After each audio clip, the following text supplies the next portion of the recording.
በስመ አብ ወወልድ ወመንፈስ ቅዱስ አሐዱ አምላክ አሜን። በክርስቶስ ክርስቲያን፣ በወልድ ውሉድ፣ በመንፈስ ቅዱስ መንፈሳውያን የተባላችሁ የእግዚአብሔር ቤተሰቦች፣ የቅድስት ድንግል ማርያም የአስራት ያደራ የጥበቃ ልጆች፣ በወደደን ባፈቀረን በክርስቶስ ፍጹም ሰላምታ ሰላም እላችኋለሁ። የአምላካችን የእግዚአብሔር ስሙ የተመሰገነ ይሆንልን።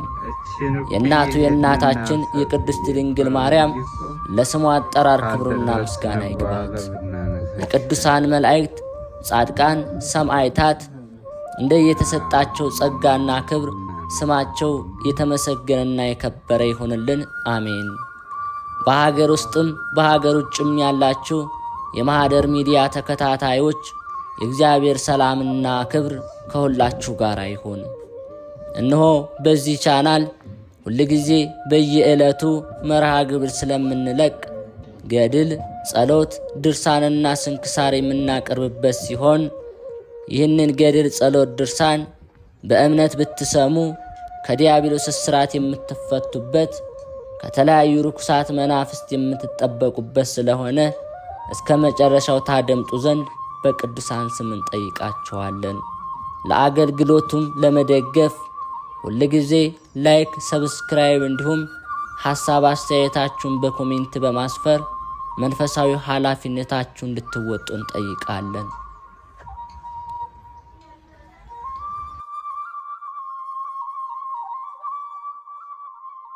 እንኳን ለሰማዕቱ ለቅዱስ ጊዮርጊስ ወርሃዊ መታሰቢያ ክብረ በዓል በሰላም አደረሳችሁ።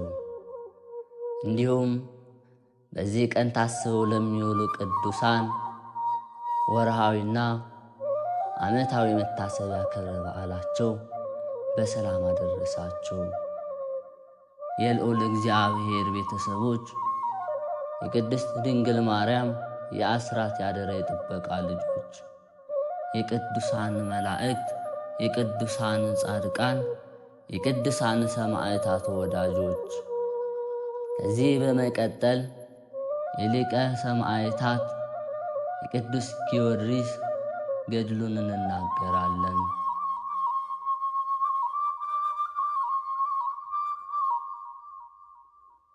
የቅዱስ ጊዮርጊስ አባት አንስጣንጢዮስ ከሮም ወደ ፍልስጤም በፈቃደ እግዚአብሔር ሄደ።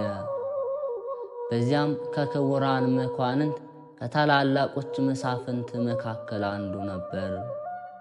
ከፍልስጤም ዕፃ ከምትሆን ድያስ ከተባለች ሀገር ቴዎስታ ወይም አቅሌስያ የምትባል ደግ ሚስት አገባ። የቴዎስታ የስሟ ትርጓሜ ቤተ ክርስቲያን ማለት ነው። አቅሌስያ እንደ ስሟ የተቀደሰች፣ የተመሰገነች፣ የተባረከች፣ የተመረጠች በብርሃኑ ዓለምን ሁሉ ያበራው የሰማዕታትን ኮከብ ይሸከም ዘንድ እግዚአብሔር ማኅፀኗን የባረከላት ሴት ነበረች። እነዚህ ሁለት ደጋግ የእግዚአብሔር ሰዎችም ዘረንቶስ፣ አንስጣንጢዮስና ቴዎስታ በእግዚአብሔር መልካም ፈቃድ ተጋብተው በሕይወታቸው እግዚአብሔርን የሚያስደስት ተግባር ይፈጽሙ ነበር። ጥር 20 ቀን 277 ዓመተ ምህረት በአገረ ፍልስጤም ልዩ ስሟ ልዳ በተባለ ስፍራ ደምግባቱ ያማረ መልከ መልካም ሊቀ ሰማዕት ቅዱስ ጊዮርጊስን ወለዱ። በተጨማሪ ማርታና እስያ የሚባሉ ሁለት ሴቶች ልጆችን አፈሩ። ጊዮርጊስ ማለት ኮከበ ብሩህ፣ ሐረገ ወይን፣ ፀሐይ ማለት ነው። ቅዱስ ጊዮርጊስ የ10 ዓመት ልጅ ሳለ አባቱ አንስጣንጢዮስ አረፈ። ከዚህ በኋላ በቅዱስ ጊዮርጊስ አባት አንስጣንጢዮስ ፈንታ በፍልስጤም አውራጃ ሌላ ሀገረ ገዢ ደግ ክርስቲያን መስፍን ተሾመ። መስፍኑ ከአንድ ሴት ልጅ በቀር ሌላ ልጅ ስላልነበረው ቅዱስ ጊዮርጊስን ወደ ቤት ወስዶ እንደ ልጁ አድርጎ በእንክብካቤ ያሳድገው ዘንድ እናቱን ለመናት። እናቱ ቴዎስታ ፈቃዷ ሆነ። መስፍኑም እያስተማረ የውትድርና ስልጠናን አሰለጠነው። ቅዱስ ጊዮርጊስ 20 ዓመት በሆነው ጊዜ ቅዱሳት መጻሕፍትን ትምህርትና ሌሎች ጥበብ የሚሰጡ ትምህርቶችን መማር ፈጸመ። ደግሞም ፈረስ ግልቢያን፣ ቀስት መወርወርን፣ አውሬ ማደንን ተማረ። በሥራ ሁሉ ብርቱ ሰው፣ ጀግና ወታደርም ሆነ። በጦር ሜዳም መሪ የሆነ በወታደር መካከልም በሀገርም በጀግንነቱና በተወዳጅነቱ የሚወዳደረው ማንም አልነበረም። እግዚአብሔር ጸጋ አድሮበት ነበርና ከብርታቱና ከጀግንነቱ የተነሳ ያየው ሁሉ እስኪደነግጥ ድረስ ዘወትር በግርማ ላይ ግርማ፣ በኃይል ላይ ኃይል ይጨመርለት ነበር። ጦር ሜዳ ወጥቶ ከጠላቶቹ መሃል ገብቶ እኔ የክርስቶስ ወታደር ጊዮርጊስ መጣሁባችሁ ሲላቸው በፍርሃት ተውጠው ደንግጠውና ተንቀጥቅጠው ይሸሹ ነበር። ጠላቶቹን ዘወትር ያጠፋቸውና ይማርካቸው ነበር። በሥራ ሁሉ እግዚአብሔር ይረዳው ነበርና። ቅዱስ ጊዮርጊስ በዚህ ሁኔታ ላይ ያለ መስፍኑ የ15 ዓመት ልጅ አጋብቶ ሀብት ንብረቱን ለማውረስ አሰበ። ነገር ግን ንጹሕ ድንግል ሰማያዊ ሙሽራ ያደርገው ዘንድ መድኃኔ ዓለም ኢየሱስ ክርስቶስ ይህንን ጋብቻ እንዳይፈጽም ለቅዱስ ጊዮርጊስ አመለከተው። መስፍኑም በዚህ ሐሳብ ላይ ሳለ እግዚአብሔር ፈቃድ አረፈ። ከመስፍኑ ሕልፈት በኋላ ቅዱስ ጊዮርጊስ ቤሩት ወደምትባል ሀገር ሄደ። በዚችም ሀገር ትልቅ መኮንን ነበር። ሀገሪቷም በኢያሪኮ ዳር የተቆረቆረች ነበረች። በሮማ አንጻር የተሠራ ቅጽርም ነበራት።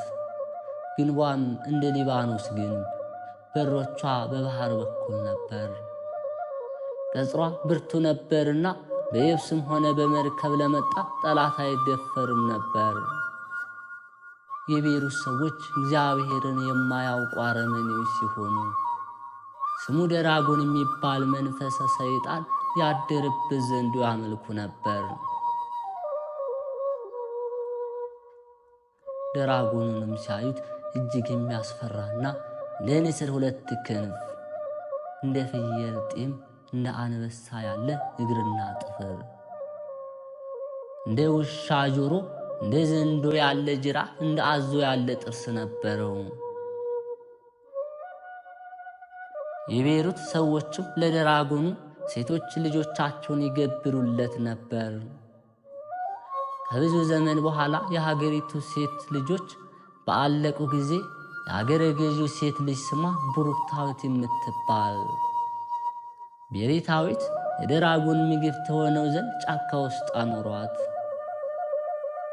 የተመሰገነው ቅዱስ ጊዮርጊስ ወደ ቤሩት ሀገር በደረሰ ጊዜ በጫካ ውስጥ ሲዘዋወር የሀገረ ገዢውን ልጅ እያለቀሰች ብቻዋን ተቀምጣ አገኛት።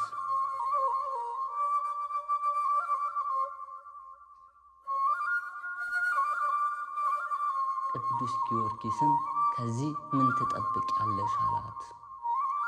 ለደራጎን እንደተሰጠችና ስለ ደራጎን ግብርም አስረድታ ፈጥኖ በዚህ አካባቢ እንዲሰወር ነገረችው።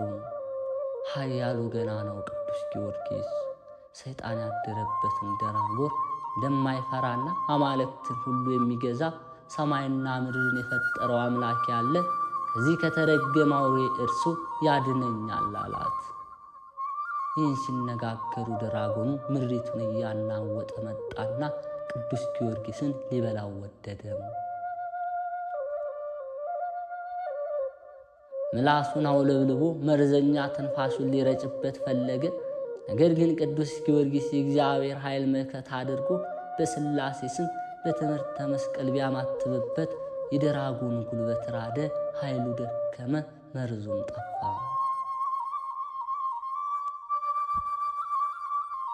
ቅዱስ ጊዮርጊስ ለደራጎን ተሰጥታ የነበረችውን የንጉሡን ልጅ ፈትቶ ደራጎኑን አስሮ እሷ እየጎተተች እሱ በፈረስ ሆኖ ከተማ በደረሱ ጊዜ የሀገሩ ሕዝብ ደራጎኑን ሲያዩ እጅግ በፍርሃትና በድንጋጤ ተዋጡ። ሊያስፈጀን ነው ብሎ ሸሹ ጀመር። ቅዱስ ጊዮርጊስን አምላካችን ስለምን አመጣህብን አሉት። ይህም ራሱን እንኳ ማዳን ያልተቻለው እንደምን ለእናንተ አምላክ ሊሆን ይችላል አላቸው። አምላካችንን አንተውም አሉት። ካልተዋችሁስ እንዲጨርሳችሁ ፈትቼ ወደ እናንተ ሰደዋለሁ አላቸው። ይህ ባይሆን ዘንዶ ልትገለው ከቻልክ አንተ ብታመልከው አምላክ እናምናለን። ከከተማም አውጥቶ ዘንዶውን በጦር ወግቶ ገደለው። ሕዝቡም ሁሉ ይህን አይተው በእግዚአብሔር ስም አምነው ተጠምቀዋል። ድራጎኑን ከገደለበት ከተማም 2 አብያተ ክርስቲያናትን ሰርተዋል። በዚያን ጊዜ በሀገሩ ሁሉ ላይ ስልጣን ያለው ስሙ ዱድያኖስ የተባለ የፋርስ ንጉሥ ነበር። እጅግ ብርቱ፣ በነገሥታትም ላይ ስልጣን የነበረው፣ ፈጣሪውን ሳይቀር የካደ እንደ ናቡከደነፆርም ልቡ የደነደነ ነበር። ክርስቲያኖችንና አብያተ ክርስቲያናትን በጽኑ ይቃወም ነበር። ዱድያኖስም 70 ነገሥታትን ሰብስቦ 70 ጣዖታት አቁሞ ይሰግድ ያሰግድ ነበር። በዚያን ጊዜ ቅዱስ ጊዮርጊስም ወደ ንጉሡ ዱድያኖስ ከተማ በመሄድ ከአላውያን ነገሥታት የሰማዕትነት ተጋድሎውን ጀመረ። ሰማዕትነት በቤተ ክርስቲያናችን አዲስ እንግዳ ነገር አይደለም። ዛሬም በእምነታቸው ምክንያት በተለያየ ሀገር በመከራ ላይ ያሉ ሰማዕትነትን እየተቀበሩ ያሉ አሉና። ዘመነ ሰማዕታት በቤተ ክርስቲያናችን ታሪክ ውስጥ የስደት ዘመን በመባል ይታወቃል። ሰማዕት የሚለው ቃል በሃይማኖታዊ አስተምሮ ስለ እግዚአብሔር፣ ስለ ቅድስት ቤተ ክርስቲያን፣ በአጠቃላይ ስለ ሃይማኖታቸው እውነትን በመመስከራቸው ጀርባቸውን ለግርፋት፣ ሰውነታቸውን ለእሳት፣ አንገታቸውን ለስለት አሳልፈው ለሰጡ፣ በድንጋይ ተወግረው፣ በመንኮራኩር ተፈጭተው፣ በጦር ተወግተው፣ በግዞትና በስደት በዱር በገደል ተንከራተው ላረፉ ቅዱሳን አባቶችና ቅዱሳን እናቶች የሚሰጥ ተጋድሏቸውን የሚገልጽ ቃል ነው። ቅዱስ ኤፍሬም ሶርያዊ ስለ ሰማዕታት መራራ ተጋድሎ በሐሙስ ውዳሴ ማርያም ላይ ሰማዕታት የዚህን ዓለም ጣዕም በእውነት ናቁ፣ ደማቸውን ስለ እግዚአብሔር አፈሰሱ፣ ስለ መንግሥተ ሰማያትም መራራ ሞትን ታገሱ በማለት ገልጿል። ቅዱስ ጊዮርጊስ የአባቱን ምስፍና ተቀብዬ ልምጣ ብሎ እጅ መንሻ ይዞ ብላቴኖቹን አስከትሎ ቢሄድ ሃይማኖታችሁን ካዱ፣ ለጣዖት ስገዱ ብሎ አዋጅ አውጆ ሕዝቡን ለጣዖት ሲሰግዱ አገኘ። እሱም ለአምልኮተ እግዚአብሔር ቀናኢ ነውና አዘነ። ያመጣውን እጅ መንሻ ለነዳያን መጽውቶ ብላቴኖቹን አሰናብቶ ነገሥታቱ ከተሰበሰቡበት ቦታ ሄዶ እኔ በኢየሱስ ክርስቶስ የማመን ክርስቲያን ነኝ በማለት ስለ እግዚአብሔር በንጉሥ ዱድያኖስ ፊት መሰከረ። ዱድያኖስም የቅዱስ ጊዮርጊስን ማንነት ከተረዳ በኋላ በ10 አህጉር ላይ ሾምሃለሁ፣ እኔ የማመልከውን አጵሎንን አምልክ አለው። ቅዱስ ጊዮርጊስም እኔ የማመልከው ሰማይና ምድርን የፈጠረ ሁሉም ማድረግ የሚችለው የቅዱሳን አምላክ እግዚአብሔርን ነውና ሹመት ሽልማት አልፈልግም፣ ሃይማኖቴን አልክድም በማለት በሃይማኖቱ እንደማይደራደር አስረግጦ ነገረው። በአረመኔያዊ ንጉሥ ዱድያኖስ ተበሳጭቶና ተቆጥቶ በቅዱስ ጊዮርጊስ ላይ መከራ፣ ስቃይና እንግልት አጸናበት። በእንጨት አሰቅሎ ሥጋውን በመቃጥን አስተፈተፈው። ረጃጅም ችንካሮች ያሉበት የብረት ጫማ ጫምቶ እንዲጓዝ አደረገው። ደሙ ፈሰሰ፣ ሥጋው ተበጣጠሰ፣ አጥንቱ ደቀቀ፣ መጓዝ ተሳነው። እግዚአብሔር ቅዱሳንን የሚያጸና አምላክ ቅዱስ ጊዮርጊስን መከራውን ተቋቁሞ ተጋድሎውን እንዲቀጥል አደረገው። እንደገናም ዱድያኖስ በ7 ችንካር አስቸግሮ በእሳት አስተኩሶ አናቱን በመዶሻ አስቀጥቅጦ በሆዱ ላይ የድንጋይ ምሰሶ አሳስሮ እንዲያንከባለሉት አደረገ።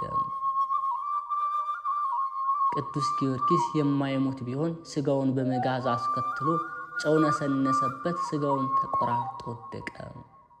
በዝግ ቤት ትተውት ሄዱ። እግዚአብሔር በእጁ ዳሶ አስነስቶ ገና 6 ዓመት ስለ ስሜ ትጋደላለህ፣ 3 ጊዜ ትሞታለህ፣ በ4ኛው ታርፋለህ ብሎ በመከራው ጸንቶ የድል አክሊል እንደሚቀዳጅ ቃል ገባለት። ቅዱስ ጊዮርጊስም ሲነጋ ሄዶ ዱድያኖስን አንተ ከሃዲ እፈር፣ አምላኬ መድኃኒት ኢየሱስ ክርስቶስ አዳነኝ አለው። ዱድያኖስም በጠንቋዩ አትናቴዎስ አማካሪነት ለቅዱስ ጊዮርጊስ አንጀት ቆራርጦ የሚጥል መርዝ አስማት ሰይጣን ደግሞ ቢሰጠው ስመ እግዚአብሔርን ጠርቶ በጠጣው ጊዜ እንደ ጨረቃ ደምቆ እንደ አበባ አሸብርቆ ተገኘ። ጠንቋዩም አምኖ ተጠምቆ ሰማዕትነትን ተቀብሎ አርፏል። ቅዱስ ጊዮርጊስን መርዞ አልገድል ቢል በመንኮራኩር አስፈጭቶ ከጥልቅ ጉድጓድ ጥሎት ድንጋይ አትሞበት ተመለሰ። ጌታ የተፈጨ ሥጋውን በእጁ ዳሶ መንፈሱን መልሶ አንስቶታል። ተነስቶም አሕዛብን እያስተማረ ከአረመኔው ንጉሥ ቀርቦ አምላኬ ከሞት አነሳኝ አለው። እንደገናም ተበሳጭቶ በብረት አልጋ አስቸንክሮ ከበታቹ እሳት አስገድዶበት አንድዶበታል። እሳቱም ደሙ ቢንጠባጠብበት ጠፋ።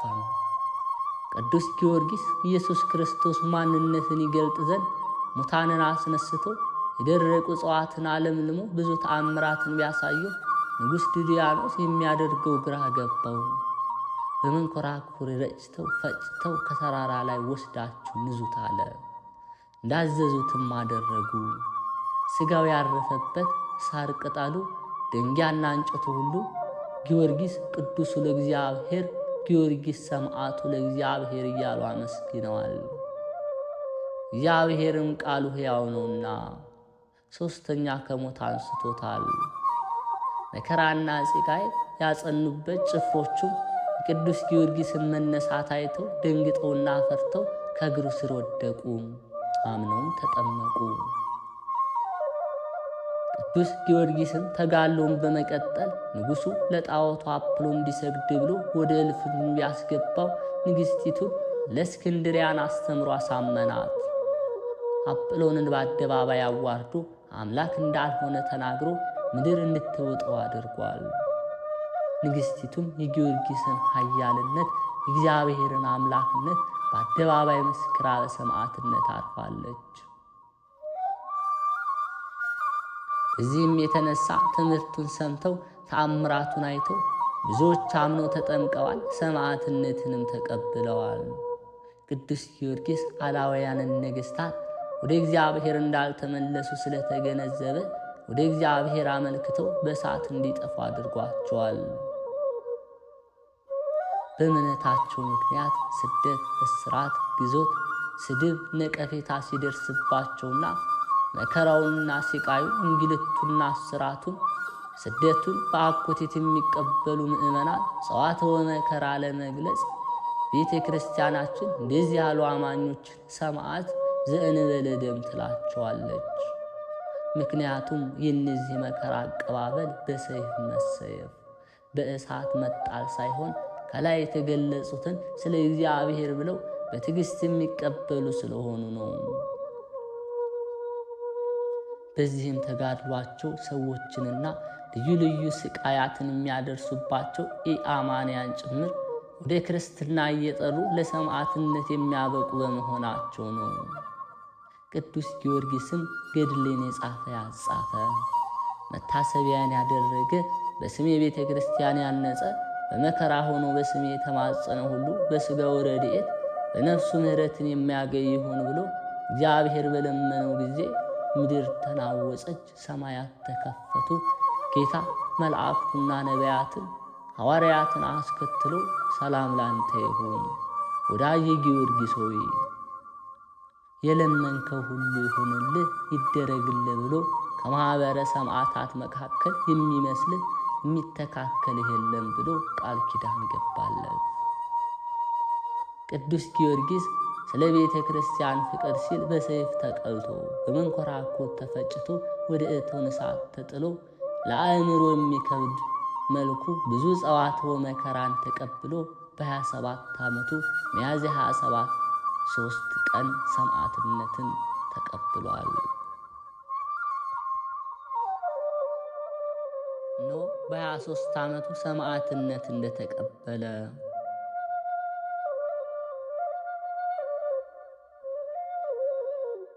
ብዙ ጸዋትወ መከራን ተቀብሎ በ27 ዓመቱ ሚያዝያ 23 ቀን ሰማዕትነትን ተቀብሏል። እግዚአብሔርም ሰማዕታትን በደም ቅዱሳንን በተጋድሎ ያጸና አምላክ ስለ 7 ዓመት ተጋድሎ ለቅዱስ ጊዮርጊስ 7 የክብር አክሊል አቀዳጅቶታል። በፈተና የሚጸና ሰው የተባረከ ነው። ከተፈተነ በኋላ ለሚወዱት ተስፋ ስለ እርሱ የሰጣቸውን የሕይወት አክሊል ይቀበላል እንዳለው ቅዱስ ያዕቆብ። ቅዱስ ዮሐንስም በራእዩ ልትቀበለው ያለህን መከራ አትፍራ፣ እነሆ እንድትፈተኑ ዲያብሎስ በእናንተ አንዳንዶቻችሁን በወህኒ ሊያገባችኋለሁ፣ 10 ቀንም መከራን ትቀበላላችሁ፣ እስከ ሞት ድረስ የታመንክ ሁን፣ የሕይወት አክሊልን እሰጥሃለሁ እንዲል ቅዱስ ጊዮርጊስ የሕይወት አክሊልን ተቀዳጀ። እኛ ክርስቲያኖች የቅዱሳኑ ወዳጆች የሰማዕታት ልጆች ነንና በሃይማኖታችን ጸንተን በእምነታችን ምክንያት የሚመጣብንን ማንኛውንም መከራና ፈተና ተቋቁመን እስከ መጨረሻው በሃይማኖት በምግባር በትሩፋትና በንስሐ የተመላለስን መድኃኔ ዓለም ኢየሱስ ክርስቶስ ለእኛ ብሎ በመስቀል ላይ የቆረሰውን ቅዱስ ሥጋና ያፈሰሰውን ክቡር ደም ተቀብለን የስሙ ቀዳሽ የክብሩ ወራሽ እንሆን ዘንድ አምላከ ቅዱስ ጊዮርጊስ በረድኤቱ እንዲጎበኘን እንለምነው እንማጸነው። የቅዱሳንን የሰማዕታትን የነቢያትን የሐዋርያትን በዓል ዝክር ስንዘክር ተጋድሏቸውን እያሰብን መትጋት ይኖርብናል። ከሊቀ ሰማዕታት ቅዱስ ጊዮርጊስ ረድኤት በረከት ያካፍለን፣ አማላጅነቱ አይለየን። በእውነት የልዑል እግዚአብሔር ቤተሰቦች፣ የሊቀ ሰማዕታት የቅዱስ ጊዮርጊስ ወዳጆች፣ አምላካችን እግዚአብሔር ከቅዱስ ጊዮርጊስ በረከትና ረድኤትን እንዲያሳትፈን እንዲህ እያልን እናመስግነው። አባታችን ሆይ በሰማያት የምትኖር፣ ስምህ ይቀደስ፣ መንግሥትህ ትምጣ፣ ፈቃድህ በሰማይ እንደሆነች እንዲሁም በምድር ላይ ትሁን። የዕለት እንጀራችንን ስጠን ዛሬ፣ በደላችንም ይቅር በለን እኛም የበደሉን ይቅር እንደምንል፣ አቤቱ ወደ ፈተናም አታግባን ከክፉ ሁሉ አድነን እንጂ መንግሥት ያንተ ናትና ኃይል፣ ክብር፣ ምስጋና ለዘላለሙ አሜን። እመቤታችን ቅድስት ድንግል ማርያም ሆይ በመልአኩ በቅዱስ ገብርኤል ሰላምታ ሰላም እንልሻለን። በሐሳብሽ ድንግል ነሽ፣ በሥጋሽም ድንግል ነሽ። አሸናፊ እግዚአብሔር እናቱ ሰላምታ ላንቺ ይገባሻል። ከሴቶች ሁሉ ተለይተሽ አንቺ የተባረክሽ ነሽ፣ የማኅፀንሽን ፍሬ የተባረከ ነው። ጸጋን የተሞላሽ ቅድስት ሆይ ደስ ይበልሽ፣ ልዑል እግዚአብሔር ከአንቺ ጋር ነውና ከተወደደው ልጅሽ ከጌታችን ከመድኃኒታችን ኢየሱስ ክርስቶስ ዘንድ ይቅርታና ምሕረትን ለምኝልን ኃጢአታችንም ያስተሰርይልን ዘንድ ለዘላለሙ አሜን። የማኅደር ሚዲያ ተከታታዮች፣ የልዑል እግዚአብሔር ቤተሰቦች እንደ ሁል ጊዜ ድጋፋችሁን ላይክ በማድረግ ሐሳብ አስተያየታችሁን ኮሜንት ላይ በመጻፍ ለእኛ ይጠቅመናልና መንፈሳዊ ኃላፊነታችሁን እንድትወጡ እንጠይቃለን። ከዚህ በመቀጠል የዕለቱን ስንክሳር እናሰማለን። አንድ አምላክ በሚሆን በአብ በወልድ በመንፈስ ቅዱስ ስም መጋቢት 23 ቀን የዮናክር ሴት ልጅ የወለደችው ታላቅ ነቢይ ዳንኤል አረፈ። ናቡከደነጾርም ኢየሩሳሌምን በወረራት ጊዜ አባታቸው ዮናክር አናንያን፣ አዛርያንና ሚሳኤልን 3 ልጆቹን የልጁን ልጅ ዳንኤልንም ወሰዳቸው። ከእነርሱም ጋር ከእስራኤል ልጆች ብዙ ሰዎች ተማረኩ። ይህም ዮናኪር የንጉሥ ኢዮአቄም ልጅ ነው።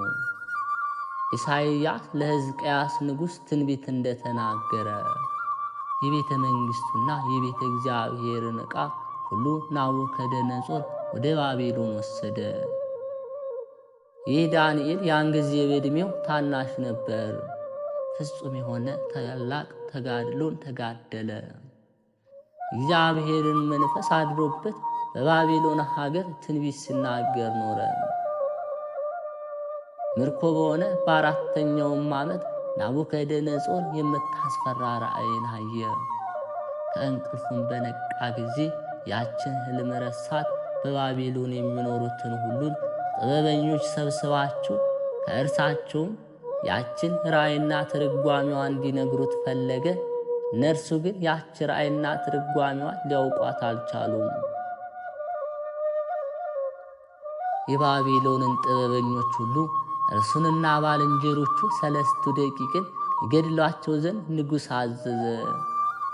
ዳንኤልም ይህን ነገር ሰምቶ የዘበኞችን አለቃ ስለምን እንዲህ ያለ ትእዛዝ ከንጉሥ ዘንድ ታዘዘ ብሎ ጠየቀው።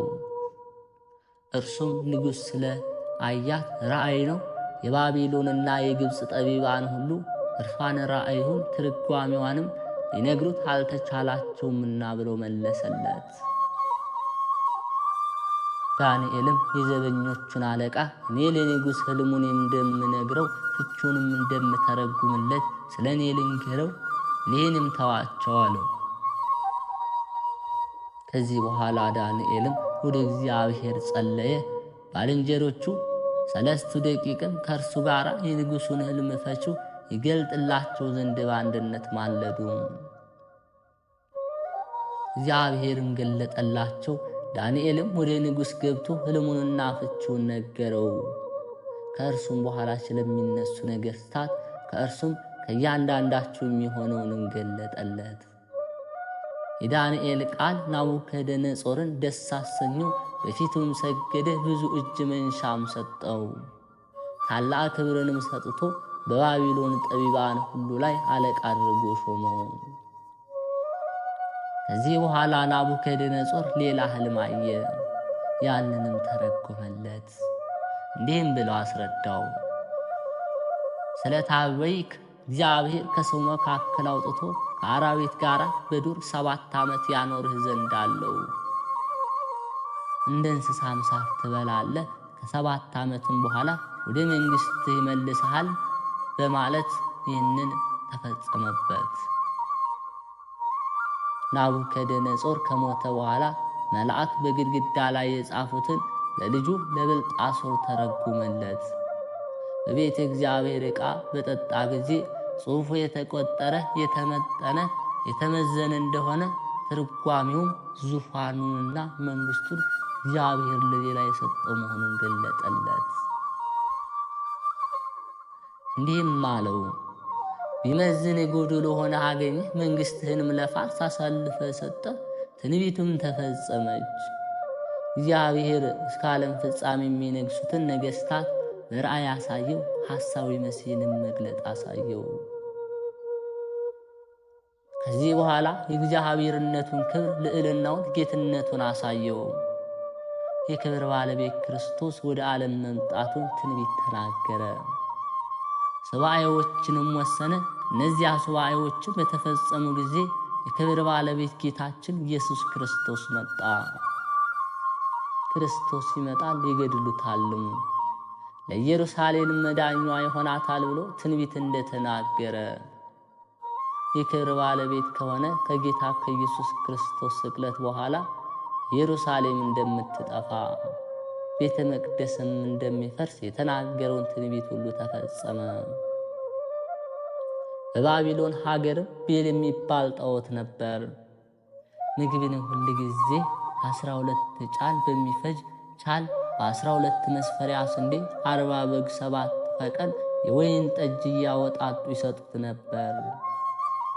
ንጉሡም ሁል ጊዜ ይሰግድለታል። ቤል ጣዖትም ከንጉሥ ቤት የሚሰጡትን የሚበላና የሚጠጣ ይመስለው ነበር።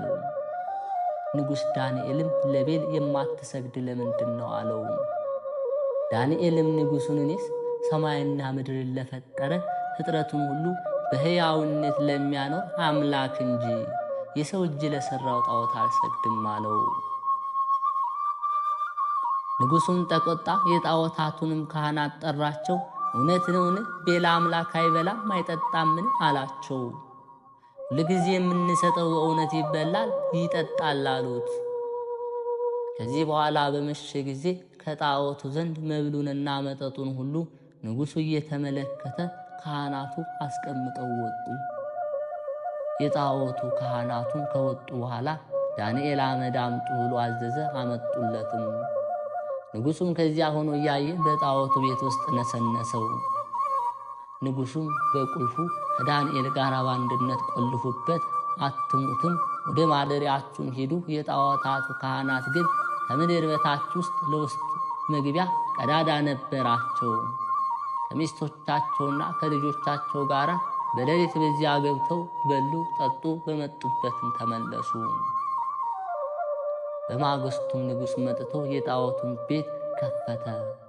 ራሱ ከአኖረው መብሎች ምንም አላገኘም። ንጉሥም ቤል ሆይ ፈጣሪ ዳንኤልን ያሳፈርከው አንተ ገናና ነህ ብሎ ጮኸ። ዳንኤልም ሳቀ። ለንጉሡም የወንዶችና የሴቶች ልጆቻቸውንም ፍለጋቸውን በአመድ ላይ ያሳየው። ንጉሡም የጣዖቶቹን ካህናት ይዞ መረመራቸው። እነርሱም ውስጥ ለውስጥ ተሰውረው የሚገቡበትና የሚወጡበትም ለንጉሥ አሳዩት። ያን ጊዜ ንጉሡ ተቆጥቶ የጣዖቱን ካህናት ከሚስቶቻቸውና ከልጆቻቸው ጋር ገደላቸው። ጣዖቱንም ለዳንኤል ሰጠው። ዳንኤልም ሰበረው፣ ምኵራቡንም አፈረሰ። ከዚህ በኋላ ደግሞ የባቢሎን ሰዎች የሚያመልኩትና የሚሰግዱለት ታላቅ ዘንዶ ነበር። ንጉሡም ዳንኤልን ይህንንስ አምላክ አይደለም ትለዋለህ?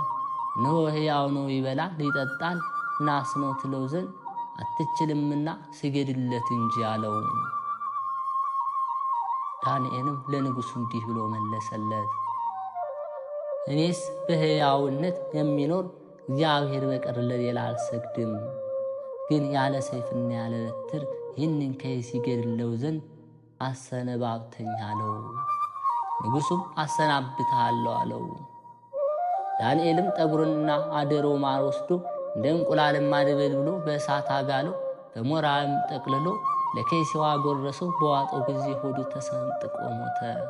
ዳንኤልም የባቢሎን ሰዎች ሆይ አምላካችሁን ተመልከቱ አላቸው። የባቢሎን ሰዎችን በሰሙ ጊዜ እጅግ ተቆጡ። ወደ ንጉሡም ተሰብስበው አይሁዳዊ ዳንኤልን ነግሷልን?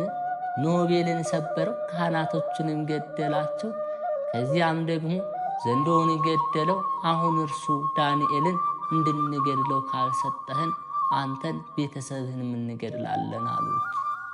ንጉሡም እጅግ ባስጨነቁት ጊዜ ስለ ዳንኤል አዘነ፣ ግን ዳንኤልን ሰጣቸው። እነርሱም በአንበሶች ጉድጓድ ውስጥ ጣሉት። በዚያም 7 ቀን ኖረ። ከረሃብ ጽናት የተነሳ እንዲበሉት በሌላ ጊዜ የሚሰጧቸውን በእነዚያ ቀኖች ምንም አልሰጧቸው ነበር። እግዚአብሔር መልአኩን ወደ ዕንባቆም ላከው። እርሱም በኢየሩሳሌም ውስጥ ለአጫጆች ምሳ ተሸክሞ ሲሄድ በራስ ጠጉሩ ተሸከመው፣ ወስዶም ዳንኤል ባለበት ጉድጓድ ውስጥ አኖረው። ዳንኤልም ተመግቦ እግዚአብሔርን አመሰገነው። በዕንባቆም ቃል ተረጋጋ። በዚያችም ሰዓት እግዚአብሔር የላከው መልአክ ወደ ሀገሩ ወደ ኢየሩሳሌም መልሶ አደረሰው። በሰባተኛይቱም ቀን ስለ ዳንኤል እያለቀሰ ንጉሡ ወደ ጉድጓድ መጣ። ዳንኤል ሞቶ አንበሶች የበሉት መስሎታልና ወደ ጉድጓድ ሲመለከት ዳንኤልን አየው። አንበሶችም እንደ ድመቶች እግሮቹን እየላሱ ከእግሮቹ በታች እጥፍጥፍ ብለው ተኝተው ነበር። ንጉሡም እግሮቹን እስከሚልሱ እንደ ድመቶችና አንበሶች ያረገለት ያስገዛለት የዳንኤልን አምላክ ታላቅ ነው ብሎ አፍ ብሎ ጮኸ። በዚያም ጊዜ ዳንኤልን ከጉድጓድ እንዳወጡት እነዚያም የዳንኤል ጠላቶች ይዘው ለአንበሶች ወደ ጉድጓድ እንዲጥሏቸው ንጉሥ አዘዘ። ወዲያውኑ እነዚህ አንበሶች በንጉሥ ፊት በሏቸው። ዳንኤልም የእስራኤል ልጆች ወደ ኢየሩሳሌም እስከሚመለሱበት ጊዜ በባቢሎን ኖረ። እርሷም 70 ዘመን ናት። ከዚህም በኋላ በሰላም አረፈ። በጸሎቱ የምትገኝ በረከቱ ከእኛ ጋር ትኖር ለዘላለም አሜን። ጌታ ሆይ ከብልጽግናቸው ብዛት የተነሳ ብዙ መባ ካገቡት ይልቅ የድሃይቱን አነስተኛ መባ እንደተቀበልክ ለሁል ጊዜ የሚያገለግሉ አእላፍ መላእክትን እያሳሰብህ በችግሬ ጊዜ የማቀርብልህን ምስጋና ተቀበል። እናንተም ቅዱሳን ነቢያት፣ የወንጌል ሰባኪያን ሐዋርያት፣ ሰማዕታትና ጻድቃን፣ ትጉሃን መላእክት፣ ፍጹማን ደናግል እንዲሁም ደጋጎች መነኮሳት ሆይ ልጅ አዋቂ ሳይለይ የምንሰበሰብበትን የጉባኤ ቦታ ባርኩ። ይህም መጽሐፍ ወረቀት አዘጋጅቶ በብራና ደምጦ የጻፈውን ያጻፈውን የተረጎመውን ቃለ ንባቡን በእርጋታ መንፈስና በተመስጦ ሕሊና ያደመጠ በደለኛን ሁሉ የምታስምር የጌታ እናቱ በማርያም ጸሎት ኢየሱስ ክርስቶስ አንድነት ይማረን ለዘላለሙ አሜን።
ይሄ ለመሃል ላይ ነው እንጂ ለዳር